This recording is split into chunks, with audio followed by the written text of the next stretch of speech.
Hi, my name is Onya Sanwu. I'm an organizer with the All African People's Revolutionary Party and the All African Women's Revolutionary Union, and this is a video for the comrades at Anti-Conquista, where I talk about why I believe African revolutionaries should travel to Cuba and also move in solidarity with the Cuban Revolution. I was there as a member of the Venceremos Brigade. The Venceremos Brigade is a solidarity delegation to Cuba that has been happening for 50 continuous years. It was started by youth organizing and living in the United States who wanted to express their solidarity with the Cuban Revolution against the criminal U.S. blockade that has had such a devastating impact on the Cuban economy. It's also meant to be, in addition to being a direct action about anti-imperial solidarity, it's also about a direct action about how people should have the freedom to move across borders regardless of any desires of the imperialists or the bourgeois. So yeah, it's all around a trip about solidarity, a trip about learning, a trip about building with Cuba and Cubans and learning from the Cuban Revolution. So yeah, that's what I was doing, 2 weeks. And I believe that African revolutionaries in particular should travel to Cuba because first and foremost, Cuba has a long and extremely principled history of solidarity with our struggle for liberation on the continent and in the diaspora. They of course gave refuge to Assata Shakur. They sent soldiers, weapons, funding, training, doctors to anti-colonial struggles all over the continent and all over the diaspora, including Guinea-Bissau, including in Mozambique, including in Azania, also in Grenada, also in Haiti. They also tried to send aid to Africans living in the United States after Katrina, when the US government abandoned them under Bush and the Bush government refused Cuba's aid. And so Cuba basically has had a long history of moving in solidarity with the struggles of African people. And they do this not because they want access to our sweet resources or because they're just another entity looking to exploit our labor as African people, but because they understand that our liberation and the liberation of Africa is tied up with their liberation. They understand that the liberation of Africa and liberation of African people contributes to the struggle for global justice, and so they see it as part and parcel of their struggle for liberation. So Cuba represents a nation that engaged in an act of collective resistance and engaged in armed struggle to overthrow capitalism and colonialism on their territory, and then once they had won that armed struggle, they weren't just like, okay, and we're good, peace. They decided that they were going to share what they had learned and share the meager resources they had as a poor global south country with struggling peoples all over the world, including African people. Cuba is a model of international solidarity, and just to be in a space where people are so committed to justice that they will travel across an ocean, that they will send their children, that they will send their resources to assist other struggling peoples, like a place with that strong a sense of justice and collective self-determination is extremely inspiring. In addition to that, Cuba is from the future, meaning that Cuba has discovered a way to organize its society around the basic needs of its people, around meeting the material conditions or the material needs of its people that need to survive. So rather than a society like we have in the United States, where it's organized for profit, where like a few sociopathic people of all identities control all the resources while the rest of the people there starve, Cuba has organized their society in such a way that the resources of this once again poor global south country are distributed equally among the people to make sure everybody has healthcare, has housing, has high quality education, has food, has what they need to live and survive and self-determine and organize collectively for power. So it's just really incredible to see a society that's basically organized in the opposite manner from the capitalist order in the United States, that's organized around the needs of the masses of the people, that's organized to make sure that the weakest person and the most vulnerable person has their needs as met as the strongest person or the most productive person. It's just, again, incredibly inspiring. It's the world that we are trying to build, those of us who are socialist revolutionaries or anti-capitalist revolutionaries in the United States. We have not yet built that, but we have an example very close by that we can learn from. And that is under constant attack from the United States. And that's the last reason I want to touch upon, is that we are citizens of a country which is a force for evil throughout the world. The United States squashes the national liberation aspirations, the freedom aspirations of colonized and oppressed peoples all over the world for no other reason than to make sure they have access to exploitable labor and cheap resources to fuel the capitalist machine. If we are people living in the United States, we benefit as first world citizens from that exploitation, from that order. And so it is our responsibility as people living and fighting in the belly of the beast to move in solidarity with other struggling peoples, just the way Cuba has. Cuba is poor as hell. Cuba is under constant attack from the United States, but Cuba still maintains their commitment to international solidarity because they understand is one struggle with many fronts. And so we, as citizens of a country that is currently attacking Cuba, a model for revolution, a model for socialism actively, we have a responsibility to Cuba and to all oppressed peoples to stand against that, to move against that, to move in solidarity with struggling peoples internationally. So yeah, learn from Cuba, go to Cuba, discover how African Cuba is. I couldn't even touch on that because I wanted to keep this video short, but Cuba is from the future. Cuba is African and indigenous. Cuba is an example to learn from, and Cuba is a model to move in solidarity with. Thank you.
Greetings, Mambo. Hello, welcome. Happy Sunday to everybody out here on this day. As always, we are so hopeful that you're able to maintain your physical, spiritual, and mental health through these challenging times, as well as through any times. We hope you're able to do that. We certainly are glad that you're here with us for this important topic, why COVID isn't a problem in socialist Cuba. So we welcome you here today, but definitely want to point again to maintaining your health whatever way you possibly can. I have a confession to make. One of my, I don't know if people are familiar with Frantz Fanon, but Frantz Fanon was a Pan-African revolutionary who was from the Caribbean, the country called Martinique. And he eventually ended up in Algeria. He was a psychiatrist by profession. He ended up in Algeria and played a role in supporting the Algerian Revolution from the French, which ended in 1962. And Fanon wrote quite a bit about the psychology of oppression. In fact, most of what you see today, in some way or another, borrow some of what Frantz Fanon wrote about some 60 years ago. And Fanon wrote differently than how a lot of people interpret oppression. The central thesis of his analysis was that as oppressed people, the only way we'll ever find liberation is by standing up and fighting the oppressor. And what I mean by that is not voting out the oppressor, but engaging in actual warfare against the oppressor. If the oppressor uses violence against us, Fanon's argument is that we have to use violence against the oppressor. And the reason why is because we're engaged in a struggle for our humanity.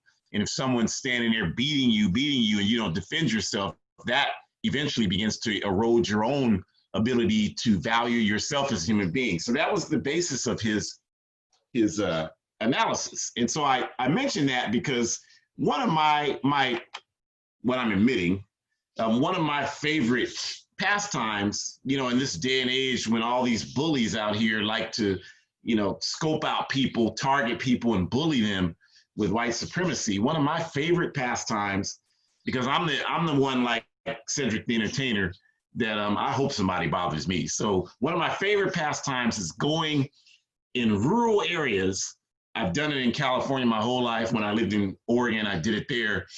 Back in California now, going to rural areas for my own peace and quiet. I had a writing retreat weekend this weekend, wearing my political shirts, like No Police or whichever one I have on at the moment, African hat that says African on it, traveling to these areas. This weekend, I just got back a couple hours ago. I was in this little town called Cloverdale, which is about 150 miles north of San Francisco. And it's, one of these small towns where there are no colonized people, certainly no African people. So I went camping up there and I just enjoyed going in the stores and people staring at me, but nobody saying anything. And that to me is like the kind of the epitome of what Fanon wrote about and what he talked about. It certainly helps me feel better, because if people are going to pick on somebody, I would rather it be somebody like me who certainly knows how to fight back. So it's very fun to me and very spiritually enriching to go wherever I want to go and hopefully make a contribution in that regard. But from a personal and selfish standpoint, just being able to have that feeling that Fanon talked about. So if you haven't read Fanon's writings, you should. But welcome for coming today. Glad you're here. As always, when we start, we acknowledge the indigenous people of the Western Hemisphere. This is their land today, tomorrow, forever. It's their land. The Western Hemisphere was stolen from them, and we work diligently to do whatever we possibly can to ensure that they get their land back. It's not your land. It's not whose streets are streets. It's their streets. It's their avenues. It's their alleyways. It's their cities. It's their beaches. It's their forests. It's their lakes, rivers, oceans. It was stolen from them. And so there's no justice until that land is returned to them. So we always acknowledge them and we thank them for their willingness to allow us to coexist here for these years. And then also, we of course thank our African ancestors who, without question, have fought against oppression for 500 plus years, nonstop fighting against oppression. There's an unfortunate saying here that's popular these days, that's fueled by the propaganda of the capitalist system. And that saying is, we are not our ancestors. No, you most certainly are your ancestors. If you have a spirit of rebellion, where do you think you got it from? You got it from our ancestors. But the problem is that too many of us rely on the propaganda of the capitalist system, our enemy, to inform us as to what's going on with us as a people. So if you're watching the Selma movie or some crazy, idiotic interpretation of our history, then you're not going to know that our ancestors have always fought back. So we certainly have fought back. And that's why these sessions are so important. So we're thankful you're here. And, everyone will stay muted that's on the Zoom system. But if you have comments or questions, please write them in the chat if you're on Zoom, and then those on Facebook, please do the same. People on Facebook generally have no problem doing that, and that's a wonderful thing. But let's go ahead and get started. And again, just want to say again, because we mean it, thank you for joining us. And so first, introductions. My name is Ajamu Umi, longtime organizer for the All African People's Revolutionary Party. And the AAPRP is the sponsor of this event and is a sponsor every week. The party exists throughout the African continent, based in Africa, and throughout the Caribbean, Europe, and the Western Hemisphere.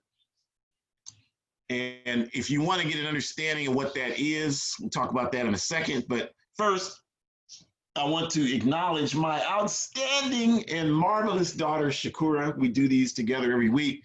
Shakura grew up in the Young Pioneer Institute of the All African People's Revolutionary Party. Now she's working on her doctorate so she can continue to develop her outstanding activist work around African women's health issues where she is. So extremely proud of her and her commitment to justice and her willingness to work with her dad on these Sundays to engage the world in ideas around liberation. And then back to who we are in the All African People's Revolutionary Party. So the book that you see there, the Handbook of Revolutionary Warfare, written by Kwame Nkrumah, the founder of our party in 1968. The book details the necessity for revolutionary Pan-Africanism, which we define, as you see there, as one unified socialist Africa. That's important because Pan-Africanism can be defined many different ways, but we define it specifically as one unified socialist Africa. And our objective of Pan-Africanism is, as outlined in Nkrumah's book, is to unite all revolutionary Pan-African formations on the ground throughout Africa. So the logos you see there, Democratic Party of Guinea, African Party for the Independence of Guinea-Bissau, two separate countries. The Pan-Africanist Congress of Azania. Azania is what you call South Africa. The Azanian People's Organization, the Amilcar Cabral Ideological School in Nigeria, the Zimbabwe Movement for Pan-African Socialists, and many more, the Pan-African Union for Sierra Leone, and many more. All of these forces identify their objective as Pan-Africanism, and they define Pan-Africanism as one unified socialist Africa. So we are engaged in a process of uniting all of these elements into one worldwide fighting force of Pan-African revolutionaries set on achieving our objective. And we have chapters worldwide, all throughout Africa, as I mentioned, the Caribbean, Western Hemisphere. And we also have very principled and strong relationships with other liberation movements fighting against capitalism and international imperialism, the Filipino National Liberation Movement, the Irish National Socialist Liberation Movement, the Palestinian National Liberation Movement, and of course, as I mentioned, the movement for independence, land reclamation by the indigenous people of the Western Hemisphere. So that's who we are, and welcome to this topic today on why there's no COVID crisis in Cuba. And so we'll start, and I'll turn it over to Shakura. Okay, good evening, everyone. Thank you so much for joining us. I just want to echo what my dad said.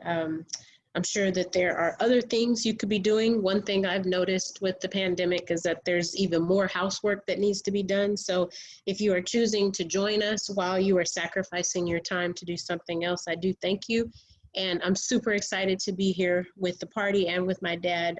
Cuba is one of my favorite countries, and I'm just always grateful to learn and read as much as I can about it. I have yet to travel there, but it's definitely on my bucket list. And when that day comes, I just hope I can contain my excitement, because I think the central theme that I hope you can take away after I'm done giving my slides for today is that this country has no problem with putting people first and valuing people. And I know that that's a concept, if you were born on this soil, United States, then that's not something you're familiar with. But allow me to help you kind of think about this from a different framework, if you will. So since socialism revolution means a focused commitment to elevating the needs of people above profit, Cuba has demonstrated that by building a system where there is one doctor for every 120 people in Cuba. Can you imagine? One doctor for every 120 people in Cuba. By comparison, if you ask, in the United States, there is one doctor for every 12,000 people. So obviously we can see where that would lead to some disparities, mishaps in communication, access, resources, all these things, and unequal treatment, all these things, the list goes on and on. And of course in Cuba, all in all, healthcare is absolutely free of charge. Let me repeat that. Of course in Cuba, all in all, healthcare is absolutely free of charge. Why is this, you might ask? This is because Cuba has a culture and social system where everyone matters. Health, humanity are focal points in Cuba for all people. No matter if your contribution, my dad mentioned this maybe 2 or 3 seminars ago, no matter if your contribution is sanitation or optometry, if you are considered a medical provider, if you're considered a daycare provider, whatever your niche is in terms of how you contribute, everyone is treated with the same respect, and Cubans appreciate one another. Cuba has taken their socialist example to literally dozens of the poorest countries. Cuba is credited with providing a leadership role in helping to eliminate Ebola in West Africa in 2014. They have also responded by making medical schools training available free of charge to anyone who wants it. So there was a group in Sacramento when I was growing up, I don't know if it's still operating, Daddy, but they literally would have fundraisers so that students who are interested in pre-med, biology, anything like that, could travel with this group, go to Cuba free of charge, if memory serves me correctly, and attend medical school, and then feel free to practice anywhere in the world. So this includes medical students from the United States, where thousands have been trained in Cuban medical schools. Due to the US's hatred of Cuba's socialist system and their unwillingness to ever accept the Cuban people's rights to establish their own political and economic system, this isn't subservient to US capitalism. So basically, because Cuba is resisting the United States' bully tactics, Cuban medical credentials are not recognized in the United States. So if you do practice in Cuba and then you graduate, you can't come back to the United States and practice because it won't be recognized. And it is because of that that in the United States, although students who study medicine in Cuba routinely overpower the US's medical board's exams with ease. So again, I want us to think about, what does this mean from a large scope? We talked maybe 10 or so seminars ago about the fact that Cuba already has an antiviral treatment that they are using for their COVID patients in Cuba. And so this is one of the reasons why their cases are not out of control like the United States, because they not only have a framework and a model of how they're going about controlling the virus, but they ethically are applying how they want humanity to survive from this crisis and move forward in a way that works for everyone from an economical and social standpoint. If I had to give it to you in another way, I would say, so basically we're looking at another example of the United States acting like a bully to other countries who do not fall in order with the US demands. My dad said a long time ago, and this stuck with me, that it is so much easier to swim with the stream than against it. Both of my parents made it a priority to go to Cuba and spend time with the remarkable and incredible warrior, Sister Assata Shakur. Now that I am older and doing work to help cease and destroy exploitive practices against African women and their children, my mom shares stories with me that really stick with me when she spent her time with Assata. And one of the stories that she shared with me was that there was a group of construction women who were hired to do a project. Many of the workers were mothers themselves and ran into issues with completing the project in a timely manner because childcare was an issue.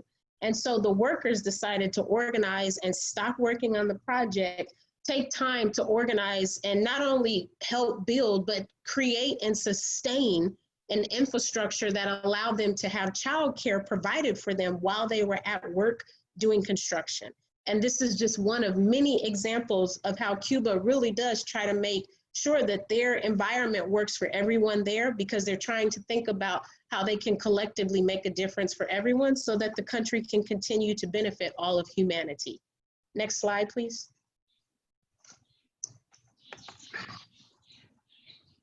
Okay, so the United States economic blockade, institutionalized in 1962, resulted from the United States' anger at Cuba daring to establish a socialist state just 90 miles of the US territory. That was especially since this was especially since before the Cuban Revolution, which was victorious in its first step in 1959, Cuba, like many of the Caribbean remains today, was considered a tourist playground for rich US tourists. Many of you might remember the Tropicana Hotel from the famous show I Love Lucy by Ricky Ricardo, and the television show, which can still be found on the air today, even though it was filmed almost 60 years ago. Now, the hotel in the show, the Tropicana, was a luxurious hotel ran by the criminal mafia, which served as a place where the US celebrities and high-level individuals enjoyed the beauty of the Melcon beachfront from the Tropicana overlooks. All of that has gone away as the Cuban Revolution seized all assets on the island from the private interest who used them for exploitive purposes. Now, the Tropicana and everything else in Cuba is part of the equation to being about socialist development on that island. The United States, always angry about these developments, established the criminal blockade to attempt to starve the Cuban people into submission to the United States imperialism. 60 years later, the Cuban Revolution continues. Brother Fidel Castro, Che Guevara, Vilma Espin, Celia Sanchez, Juan Alameda, and all of the original warriors of the Cuban Revolution, our ancestors now, may they rest in peace, and we thank them for all their sacrifice. But the Cuban Revolution marches on, a lutua continua. Thank you so much.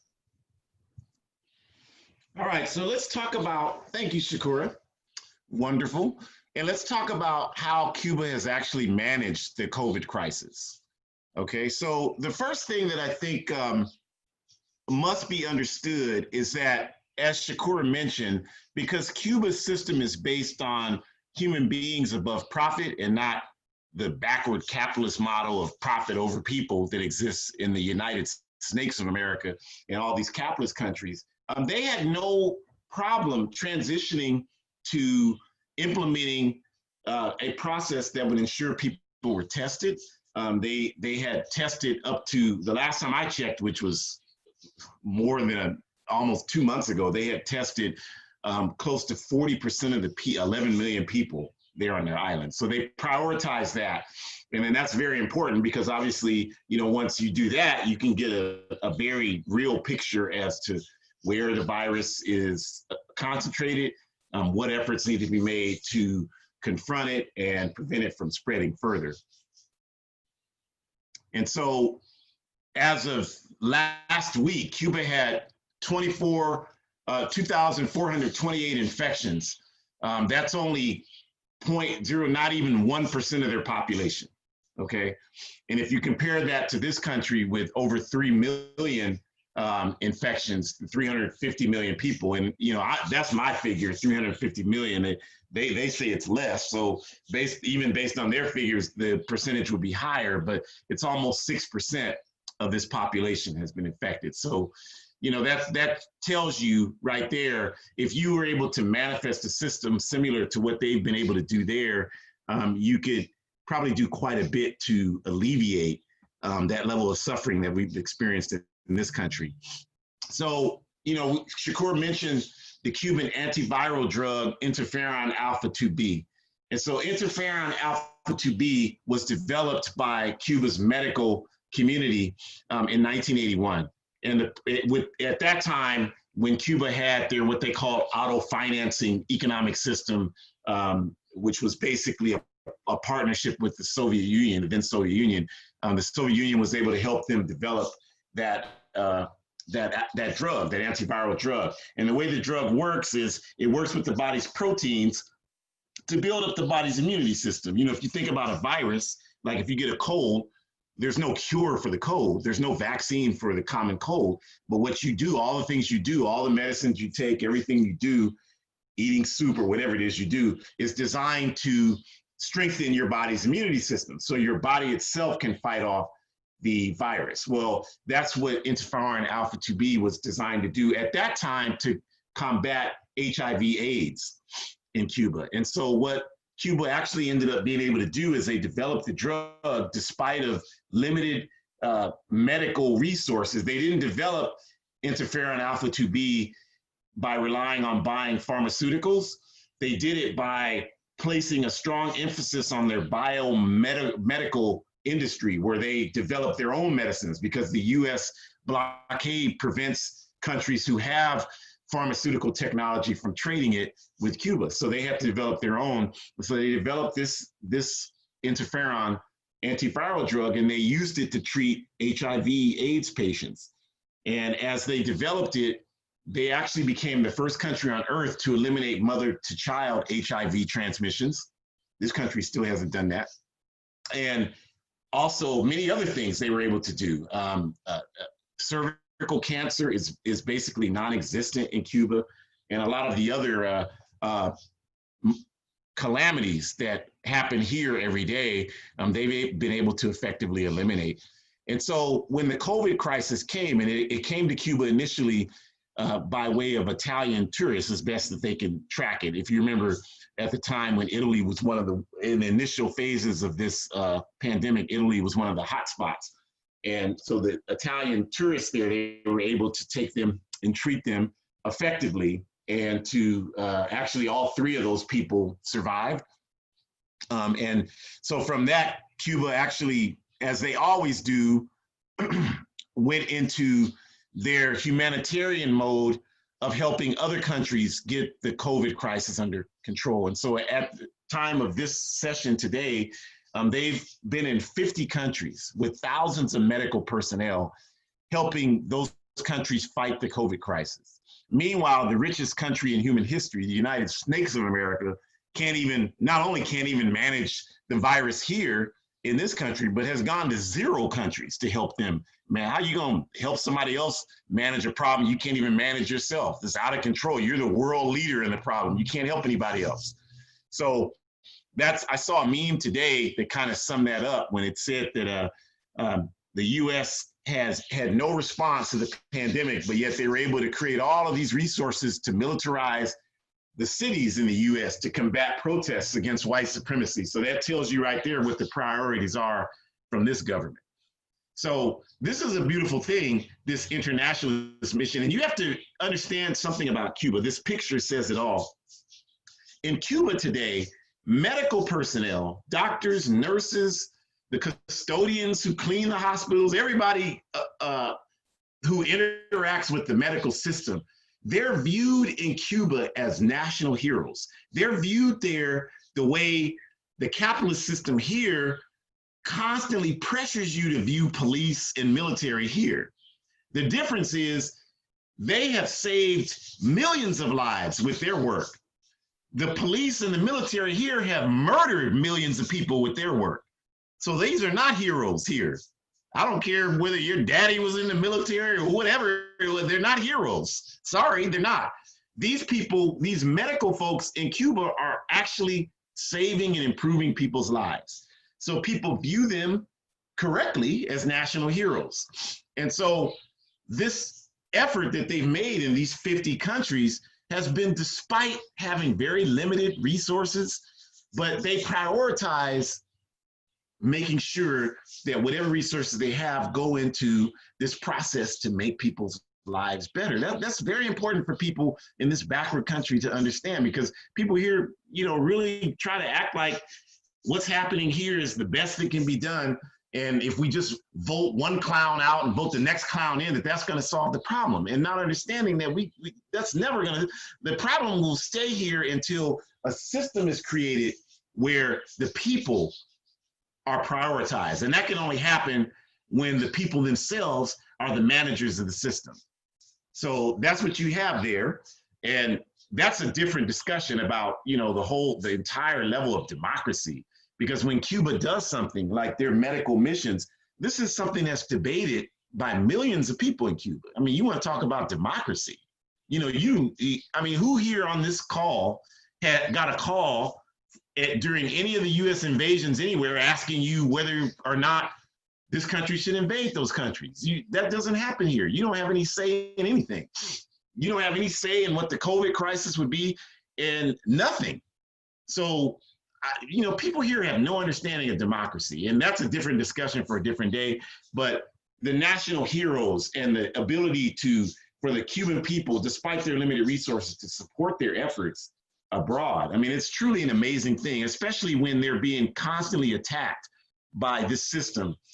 Even right now, these reactionary shoe scum politicians like Marco Rubio and people like that are working overtime to strengthen the US blockade against Cuba, to prevent them from doing the work they're doing to fight COVID around the world, to limit their ability to do that. And although Cuba has offered to bring Intifar and Alpha 2B here to the US to treat people here, they've denied that from happening.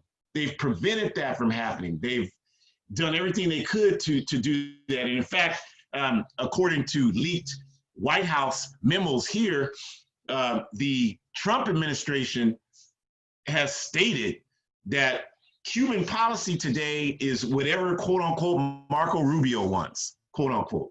So they don't even, these people aren't even astute as to what's going on. Like, it's just all a game, because if you study Trump's history, his business history, he led the way in terms of trying to open up trade relations with Cuba so he could do business there, open hotels there. And he even actually got fined money 20 years ago because he sent a team there to do research about opening hotels there, which is in direct violation of the US blockade. So today, the fact that he supports the blockade is a political manipulation. It has nothing to do with any sound reasoning. The blockade itself has nothing to do with that. So with all of that understood, these international missions are just truly amazing. It's in my opinion, one of the sure highlights in what's happening in the world today.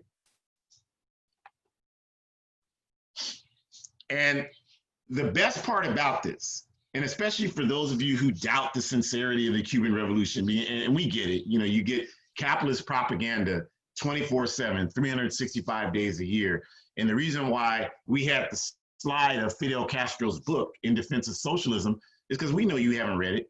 We know you haven't read a single book about socialism. We know you haven't read a single book about Cuba. You don't know, all you can come with, those that take the position of anti-Cuban revolution, is that, well, you knew some clown that lived in Cuba.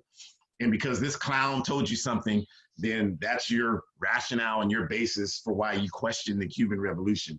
And clearly this logic is absolutely absurd, you all. There's no other way to describe it. I mean, if you think about the city you live in, wherever, it can be anywhere in the world, wherever you live, you think about the city you live in, you can knock on your neighbor's doors right now and find 90% of them who were born and raised wherever you live and can tell you absolutely nothing about the political conditions in the city you live in. So there's no question that is not the criteria to determine whether somebody understands something just because someone's from somewhere. That could be your criteria. That's not mine. My criteria has to be, you have to provide some data and some analysis. You have to demonstrate that you've studied and participated in that struggle for me to respect your opinion. Just because you're from somewhere, that means nothing.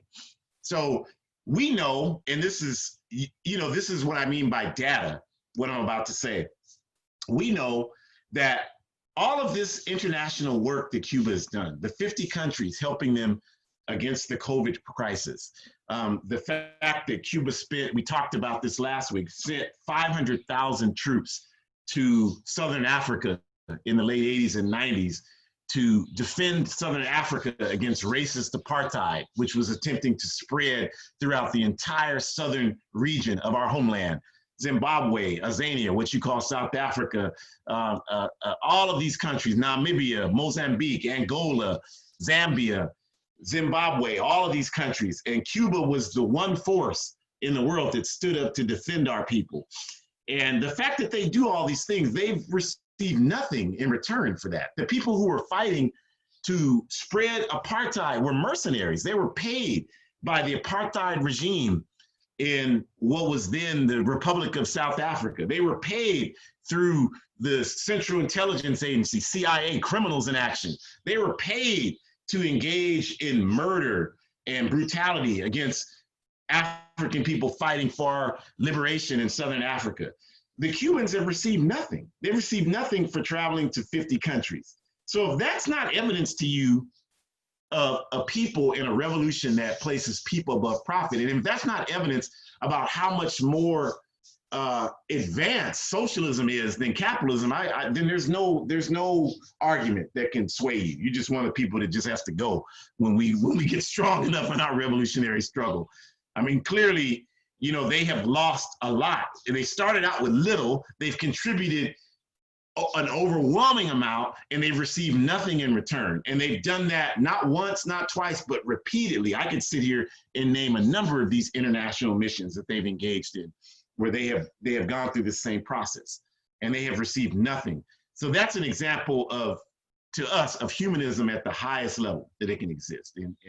And we honor that. We think that that's a wonderful thing that needs to spread. Socialism needs to spread. So let's talk a little more about the efforts to sabotage Cuba's humanitarian work.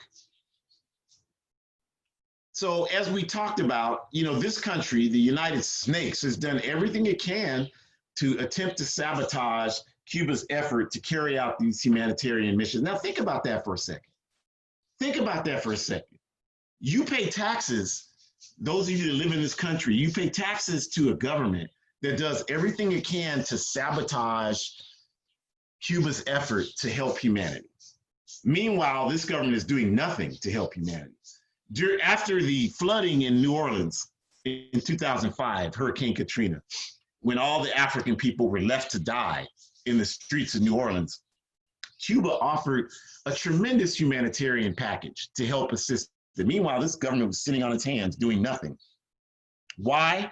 Because they wanted to drive African people out of New Orleans because their development plan didn't have room for a 67% African population in New Orleans that was primarily poverty based. So their rationale for addressing that was just to drive us out of town by either allowing us to be killed or to just force us to leave. And so this was their strategy after that. And Cuba, not just Cuba, but a number of people, even, you know, celebrities talked about this. Sean Penn, Brad Pitt, people like that. They went to New Orleans in 2005 to try to help people and ran up against all types of obstacles and absolute antagonism from US government officials at that time. And so they have a history of doing that to Cuba in any efforts to help humanity. And so with this COVID crisis, what they've done, as I mentioned, was make every effort to strengthen the US economic blockade against Cuba, and do that primarily by applying pressure on any countries that would do anything to assist Cuba's efforts. And that means like countries that have airlines that are flying these Cuban medical personnel to Africa and these other places, applying pressure on them not to allow the Cubans to fly on their airlines. Of course, any supplies that they needed to help them in the work that they're doing, applying pressure on the companies producing those supplies to prevent them from getting into Cuban hands. And in fact, the US government has confiscated God knows how much interferon alpha 2B that was being shipped by using their criminal blockade as a justification for seizing these medicines, which are simply used to help people get better and save people's lives. So, you know, in terms of preventing it, and putting pressure on trade relationships to prevent these antiviral drugs from traveling, and even up to and including threatening people with criminal charges and jail, potential jail time for assisting in this effort. This is what's happening right now with your tax dollars. And all of this has gone on despite the fact that Cuba has clearly demonstrated that they know how to deal with this virus. Without question, nobody here knows how to do it, or at least is not in a position to do it, or doesn't have the support to do it. One of those three, or probably a little bit of all three. But Cuba has clearly demonstrated that they know how to do that by the numbers we previously gave. There's no question about that. They don't even have 1,000 people on the entire island who have the virus right now. And all those people are being identified and being treated. So, what happens here is, despite the fact that, we mentioned Italy, and you remember it started out with China, Italy, these countries, and the Cubans were there. The Cubans were the ones who helped China understand how to curtail the virus. And now China and Italy are on their way back to essentially functioning as they were before the virus, with whatever social adaptations they've had to make. But they're having sporting events, they're doing everything because they've effectively managed the virus. And that is something that cannot be ignored, and you can't ignore that. Meanwhile, these state governments here in this country are having to shut down again because there's no plan. None of you know what the plan is here to combat COVID, because there isn't one. There is no plan to combat it. You can't say, well, this is what's happening. This is how people can get tested. This is how people can get treatment. If you don't have health insurance, this is how you can get help. You can't speak to that because none of that exists here. The most effective healthcare people have in this country right now who don't have healthcare through their job is GoFundMe. And that's about as primitive as you can get. So, just talking about the advantage Cuba has because of their socialist system. Contrary to popular belief, we need to say this. The overwhelming majority of the Cuban people support the Cuban Revolution. Let's say that one more time. The overwhelming majority of the Cuban people support their revolution. How can we say that? Well, one of the ways, again, using data, not just listening to your friend who escaped one economy based on slave culture, Cuba, to come to another one, the United States, built on slave culture, not listening to somebody like that, but analyzing some data and saying that 75% of the people in Cuba today were born after the revolution, right? So you're talking about people who have always had free healthcare, have always had free education. You're not going to be able to convince them that a better system is one where they have thousands of dollars of student debt for getting an education, where they have thousands and they have to file bankruptcy because of hundreds of thousands of dollars in medical bills. You're not going to be able to convince them that that's a better system. There was these right-wing reactionaries are really something. There was an young African child that was killed by the police in Cuba a short time ago. And these people tried to use that to attack the Cuban Revolution, saying the Cuban Revolution was anti-African and all of these things. And a lot of people picked up on that and carried it because, again, we don't read, we don't study about it. Because if we did, we would know that, yes, that did happen, but there hasn't been a police shooting of African people in Cuba before that in years. I mean, years, long time. Okay, so there's no comparison between that single incident in Cuba and rampant, systemic, state-sanctioned police terror against African people in the United States. There's no comparison whatsoever between that. And we can sit down and show you the numbers if you believe there is, and show you how absurd that is. So clearly, the people there, born since the revolution, support the revolution. And then remember, revolutions are always fought for the people on the bottom of the society.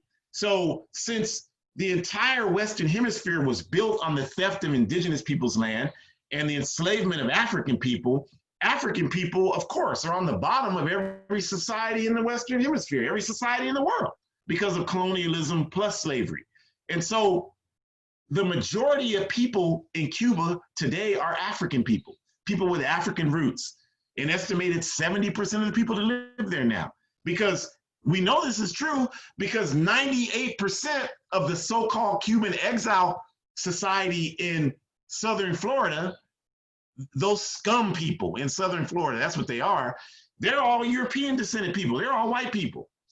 Those are the people who left the Cuban Revolution. Good riddance. You know, when I was there in 1994, it was during they had the rafts. People were getting on rafts, and they were down, as Shakur mentioned, the Malecon, which is where the Tropicana Hotel is. I walked the Malecon every day. I was there for several weeks, and you could see the people out there building the rafts. And the U.S. capitalist news constantly was showing that. They were showing it before I got to Cuba. These people building these rafts, 2 or 3 people building a raft, ready to launch it in the water to get to freedom, U.S. democracy. That's what they were showing you. But what they didn't show you is on the Malecon, to those 200 or 300 people who were building rafts, there were 20,000 people standing on the Malecon yelling in Spanish, "Get the hell out of here. We don't want you here. Get out of here." They had signs. I got video of it if you want to see it. You know, they had signs saying, "Get out of here. We don't want you here. We don't want you as a part of our society." And a lot of those people doing that were African people because they understand the revolution was fought for them. Was it perfect? No, nothing is perfect, but it's a work in progress, and progress is being made. So people in Cuba support their revolution, no question about that. And then, you know, another thing this country tries to do is deceive you with this misinformation. So one of the things, if you know about this, or if you don't, you should look it up. There was this organization called Ladies in White, and they would march around in white. You can look it up on the internet. Just type in Ladies in White in Cuba. And they would march around in Havana, Santiago, Trinidad, other cities in Cuba, Santa Clara, and they would protest against government racism and all these things that they were charging. But now the reason why you don't hear so much about this group today is that it was uncovered that they were funded by these right-wing reactionaries in Southern Florida. They got all their funding. So, you know, one thing to understand about national uprisings is that they don't happen because they're funded by people outside of the country. You know, you don't have a legitimate coup d'etat in Venezuela led by a guy that went to Princeton. That doesn't happen like that, you all. Mass uprisings are simply that. They're uprisings from the people on the street opposing their oppression. They're not happening by bourgeoisie influences from abroad. So that's what this Ladies in White movement was. And it's not to say that, you know, Cuba's perfect, there's no problem. Of course. I mean, I just said, Cuba's society was built on theft of indigenous people and enslavement of African people. So of course there's racism in Cuba. Of course those attitudes exist, just like they exist here and they exist everywhere in the world, because this was the system of which, you know, the societies were built. But the difference between what they've done in their socialist system and what you have here is that it took them a while, even after the revolution, but they've come to recognize that. So the way they've come to address that is by making the struggle to educate people against white supremacy an official policy of their government, where white supremacy is taught in the schools, where LGBTQ, respect for folks who are LGBTQ is taught in the school. It's a curriculum in Cuban schools. So since education is free, imagine what those ideas and attitudes are going to be 2 generations from now. They will be completely different than they are today. All the people who have the old racist views will be dead. And you'll have people who have a much better education and understanding of that. Is something like that happening here? Nowhere. The only where it's happening is where activists and organizers like us have independent schools. It's certainly not happening in the organized school systems here. They uphold white supremacy every day. They uphold patriarchy. They uphold homophobia in the school system here. So there's no question that, you know, this government works to confuse people here about Cuba. So you don't understand how Cuba is engaged in positive work to protect people against things like COVID, to wipe out white supremacy and patriarchy and all those things. And they send all this confusion our way to, you know, keep us from understanding those basic principles of what they're doing there. So, you know, let's just say, again, that the difference is that in a socialist society, you have a planned economy. It's planned around the fact they've got 12 million people. They plan on how to take care of those people. And so that's why when Hurricane Katrina and all the other hurricanes hit toll, the U.S. had over 1,000 people. I think it was 1,800 people killed from Hurricane Katrina. Guess how many people Cuba had killed from Hurricane Katrina? 5 people. And Cuba was much more in the eye of that storm than the U.S. was. We got to start asking questions. Why is that? Because they have a planned economy based around protecting people. They have a plan that everybody knows because they're local organizations, the Committees in Defense of the Revolution, the CDRs. They are going to the communities, door to door, making sure people have the information. They're engaging debates. People can give their opinion. Millions of people. When Cuba does something like adding LGBTQ rights to their constitution, which they just did last year, it was debated. They estimate by 8 million people of their 11 million population had a say-so in that. You got to understand, that's what democracy is. We don't have anything like that here. So there's no plan.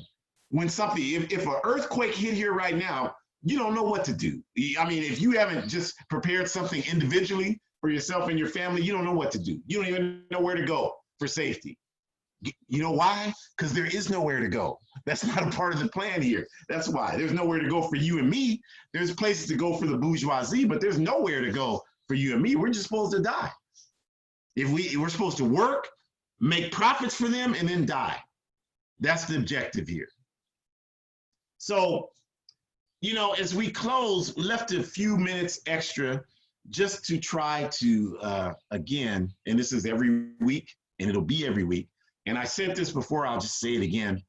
The reason why we always talk about this joining organizations is that we're propagandists. We're a propagandist political party, and we understand how propaganda works. And so I can tell you it has been exactly 35 years since I've had beef, since I've consumed beef. But I can tell you right now, to all beef patties, special sauce, lettuce, cheese, pickles, onions on a sesame seed bun. I can tell you McDonald's slogan, because why? Because they pumped it constantly. They know you know it. They already understood you knew it, but they still did it because they want you to think about it unconsciously. So that's why we are constantly talking about the need to join organizations. If you tune into these seminars, if this is your first one or if it's your 15th one, we can tell you that we come up with these topics, we research them, and we do it. Why? Because our basis is one of political education.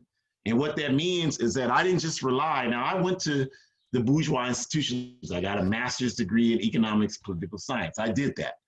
And because I did that, that's why I can tell you that that is not enough if you truly want to understand what's going on in this capitalist system and what's going on in the world. That is not going to provide you with the ability to understand that. In fact, that process will further confuse you from understanding what's going on. The way that I was able to get the consciousness that I was able to obtain is because of the work study process of the All African People's Revolutionary Party, which I started 36 years ago.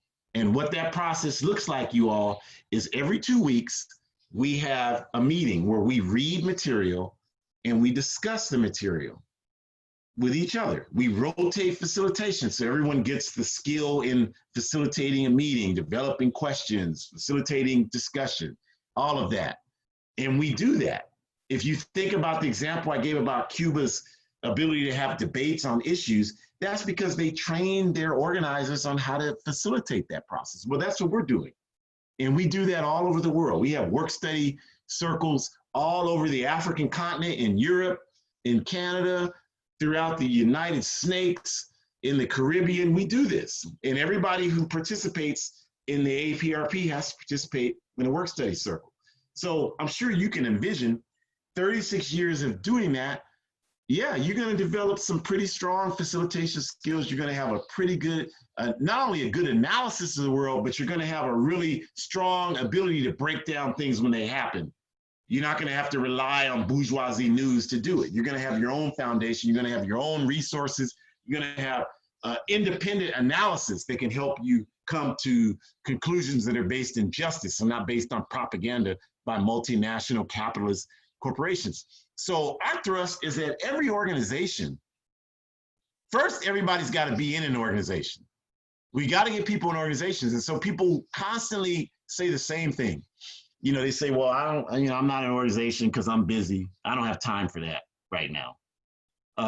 Organization is, it's like some things are not really a choice like that. Like belonging to an organization for justice, exercising, taking care of yourself. These are not things you can say, I don't have time to do. You have to do these things if you want to have a productive life and you want to live in a productive society. You have to do that.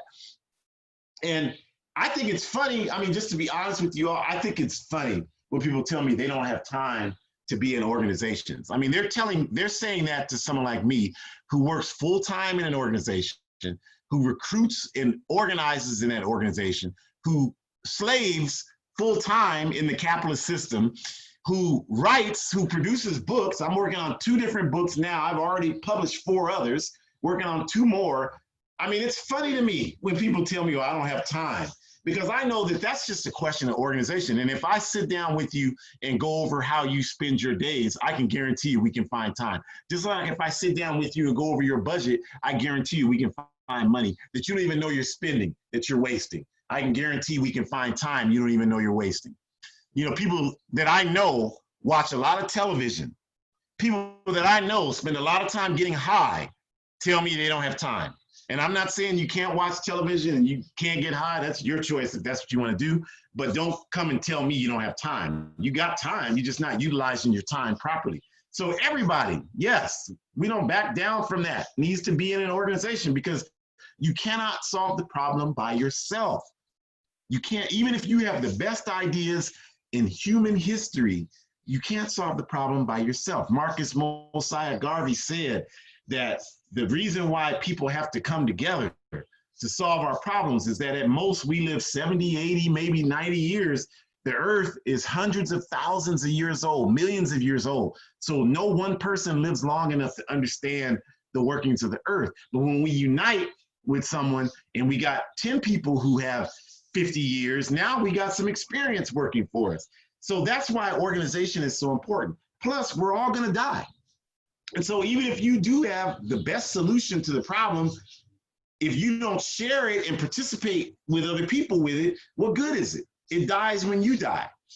And so if we look at human history, clearly this perception that I can solve the problem, I can figure it out on my own, is not effective because you're not figuring out the problem. The problem is still here. So if you have a solution and you can do it on your own, please, I beg you to do it.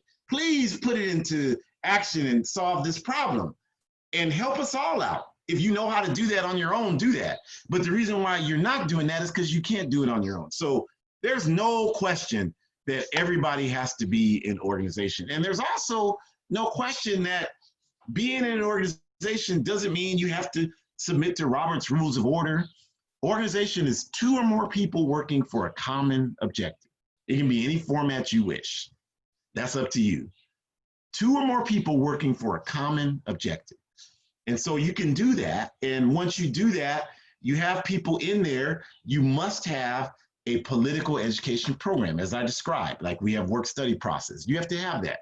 And your political education program has to be based in anti-capitalist, anti-white supremacy, anti-patriarchal, anti-homophobic. It has to be based on those things because those are the foundations of building a just society, right? So we have to have that. And then if you're in Africa, if you're African, we invite you to join the All-African People's Revolutionary Party. And if you're African in Africa, we certainly invite you to do that, to engage in the work we mentioned at the start of this seminar. And if you're not in Africa, we invite you to join.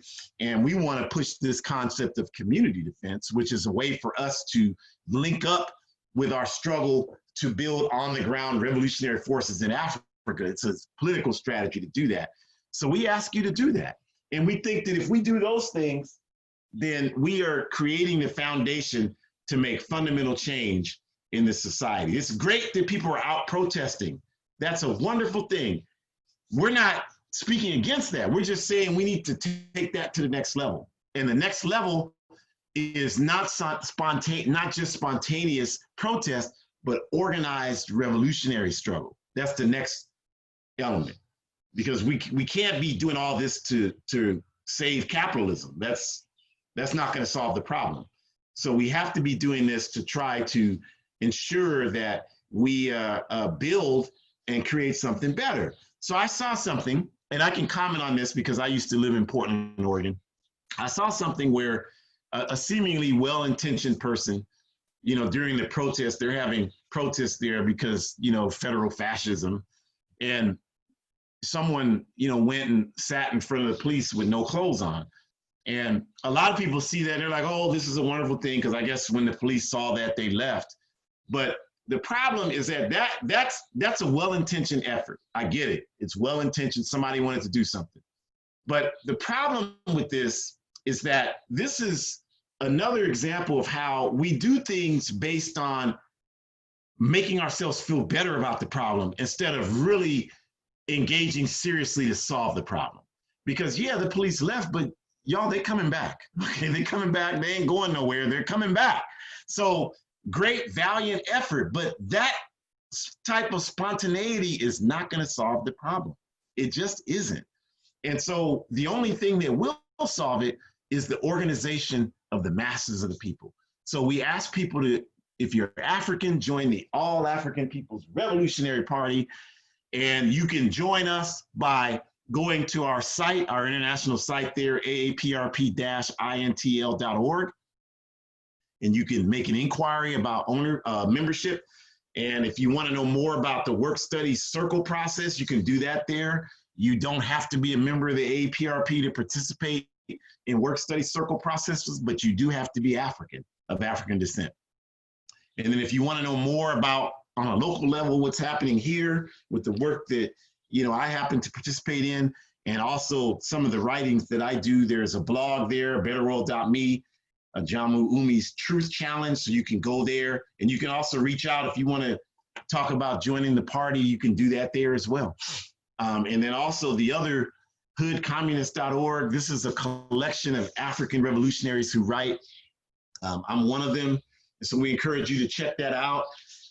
What do all three of these sites have in common? They're independent, revolutionary, Pan-African, organizing information entities where you can get information independent of the capitalist media, even independent of the white left, because their analysis is not our analysis. Okay, we have nothing against them. We certainly want them to get their act together, but they don't speak for us like we don't speak for them. They don't speak for our Pan-African movement. We speak for our Pan-African movement. So if you want to understand how African people see the world and how African revolutionaries see the world, then these vehicles right here will help you do that. Okay, with that, I don't know, Shakur, is there anything you wanted to address? I didn't see anything. Yeah, so our comrade Imani wants to know, if you're non-African, what resources are available. I think that might be a question where they would reach out to you on your blog, perhaps, or yeah, please.